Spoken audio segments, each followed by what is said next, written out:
Bismillahirrahmanirrahim. Assalamualaikum warahmatullahi wabarakatuh.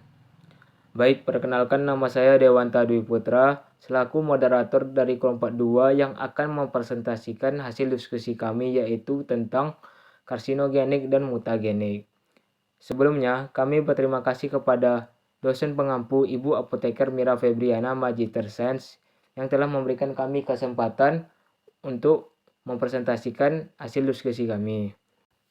Tentunya saya tidak sendiri, saya bersama rekan-rekan saya yaitu Dini Pratiwi Erza, Fitri Julianti Safira, Getsa Ruri Fadila, Hamdana Cinta Aryananda, Hafsah Aprima, Ica Rusmali Putri, dan Silvi Haryani. Adapun zat karsinogenik dan zat mutagenik. Karsinogenik adalah zat yang dapat mengakibatkan tumor, baik dalam bentuk senyawa, induknya, maupun hasil metabolismenya. Karsinogenik adalah zat dan radiasi yang merupakan agen langsung terlibat dalam menyebabkan kanker. Salah satu macam karsinogenik adalah karsinogenik kimia yang didefinisikan sebagai induksi atau peningkatan neoplasia oleh zat-zat kimia. Adapun zat mutagenik. Mutagenik agen merupakan suatu bahan berupa agen kimia, biologi, ataupun fisika yang dapat menyebabkan terjadinya mutasi. Mutasi merupakan perubahan yang terjadi pada bahan genetik baik pada tingkat gen maupun pada tingkat kromosom. Mutasi terbagi menjadi dua, diantaranya yaitu mutasi alami dan mutasi buatan. Baiklah, di sini saya akan menjelaskan jenis karsinogenik. Yang pertama yaitu ada primer. Senyawa karsinogen primer adalah senyawa yang sudah bersifat karsinogen tanpa memerlukan proses aktivasi. Senyawa jenis ini membuat sel normal berubah menjadi sel kanker. Yang kedua yaitu sekunder. Senyawa karsinogen sekunder adalah senyawa karsinogen yang membutuhkan metabolisme aktivitas yang dapat berinteraksi dengan makromolekuler sehingga mengalami perubahan selanjutnya menjadi kanker. Contohnya seperti polisilik aromatik hidrokarbons. Yang ketiga ada tersier. Senyawa karsinogen tersier adalah zat non-karsinogen secara mandiri, tetapi jika ada zat lain dapat menjadi karsinogen. Baiklah, selanjutnya ada contoh zat karsinogenik. Yang pertama ada bahan kimia, contohnya seperti hidrokarbon aromatik, polisiklik, lalu ada amino aromatik, lalu ada nitroso, dan ada senyawa pengalkilasi. Lalu ada radiasi, contohnya yaitu seperti sinar X dan sinar ultraviolet. Lalu ada agen biologi, contohnya seperti virus mitotoksin. Baiklah, selanjutnya itu ada karsinogenesis. Yang pertama itu ada inisiasi, yang mana genom sel akan berubah permanen di tahap inisiasi karena kerusakan DNA hingga berujung pada mutagenesis. Perubahan-perubahan esensial di dalam sel terjadi dalam tahapan ini.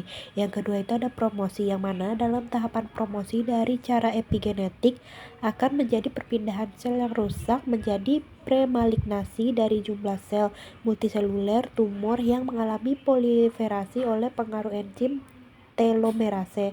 Pada tahapan ini, proses detoksifikasi karsinogen aktif ke produk yang mudah dimetabolisme menjadi produk yang tidak berbahaya dapat terjadi. Selanjutnya itu ada progresi, yang mana mutasi dan penyimpangan atau paparan berulang terhadap rangsangan karsinogenik atau tekanan seleksi yang mendukung otomi turunan klon. Sel-sel yang diinisiasi berkembang biak menghasilkan pertumbuhan tumor yang cepat. Dengan meningkatnya ukuran tumor, sel dapat terus berubah menyebabkan peningkatan heterogenitas populasi sel. Selanjutnya itu ada metastatis, yang mana metastatis sendiri adalah pertumbuhan kanker ke dalam kelenjar limfe dan organ yang berjarak, baik melalui jalur limfogen maupun hematogen. Baiklah, selanjutnya itu ada dampak zat karsinogenik. Yang pertama itu ada kanker paru-paru disebabkan oleh paparan asap rokok, asbestos, dan polutan udara lainnya. Yang kedua itu ada kanker kulit disebabkan oleh paparan sinar UV.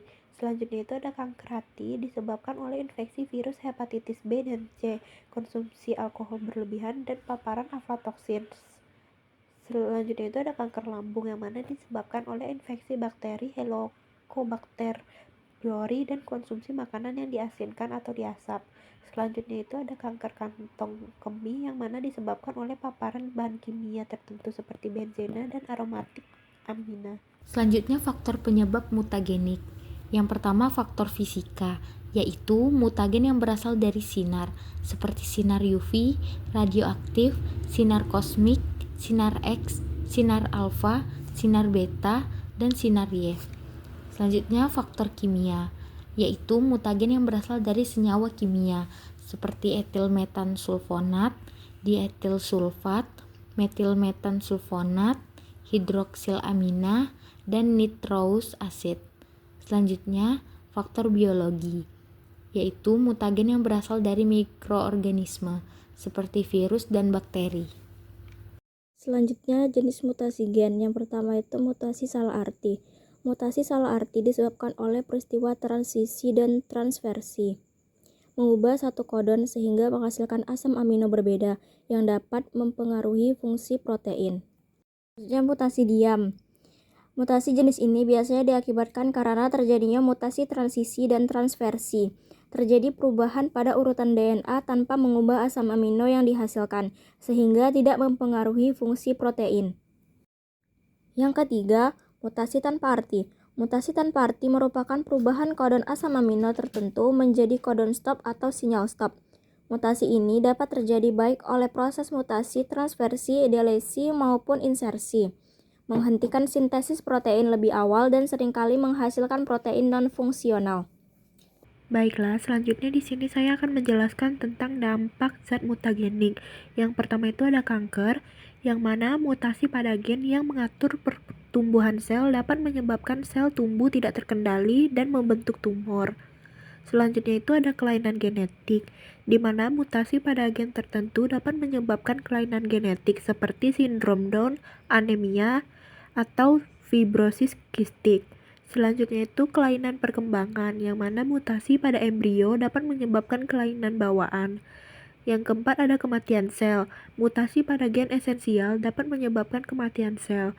Selanjutnya ada ketahanan terhadap antibiotik pada bakteri. Mutasi dapat menyebabkan resistensi terhadap antibiotik. Baiklah, selanjutnya itu ada contoh mutasi gen pada manusia.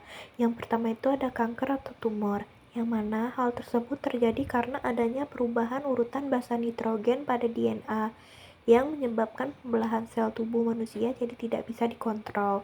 Selanjutnya itu ada sindrom Klinefelter, yang mana jenis kelamin laki-laki namun testisnya tidak berkembang sehingga tidak bisa menghasilkan sperma dan dikatakan mandul, serta payudaranya tumbuh. Yang ketiga itu ada sindrom Jacob, yang mana trisomik pada kromosom gonosom penderita sindrom ini umumnya berwajah kriminal, suka menusuk-nusuk mata dengan benda tajam seperti pensil, dan juga sering berbuat kriminal. Selanjutnya itu jurnal terkait yang membahas mengenai zat karsinogenik dan mutagenik. Yang pertama itu dengan judul Bahaya Senyawa Akrilamida dalam Makanan Olahan Kentang. Jurnal ini membahas mengenai senyawa akrilamida merupakan zat karsinogenik yang dapat menyebabkan kanker. Senyawa karsinogenik ini dapat dihasilkan melalui proses memasak pada makanan bertepung tinggi seperti pati dengan suhu yang tinggi dan dapat menghasilkan senyawa akrilamida seperti menggoreng dan juga memanggang. Prekursor pembentuk senyawa akrilamida dalam bahan pangan ialah asam amino, terutama aspargin, yang bereaksi dengan gula dalam kondisi suhu tinggi. Jurnal selanjutnya yaitu dengan judul Kanker Serviks oleh Vera Novalia. Jurnal ini membahas tentang faktor resiko terjadinya kanker, antara lain itu infeksi papiloma virus atau HPV dengan onkogen E6 dan E7, serta faktor lainnya seperti zat mutagen ialah faktor hormonal, merokok, berganti-ganti pasangan seksual, kontrasepsi, infeksi human papiloma virus, diet, riwayat, dan terapi obat-obatan.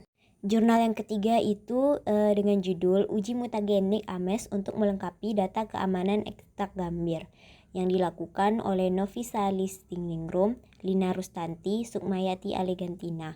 Jurnal ini membahas mengenai kandungan dalam ekstrak gambir Didapat pada jurnal ini bahwa dalam ekstrak gambir selain katekin yang berfungsi sebagai bahan obat, gambir juga mengandung quercetin yang disebutkan memiliki potensi mutagenik.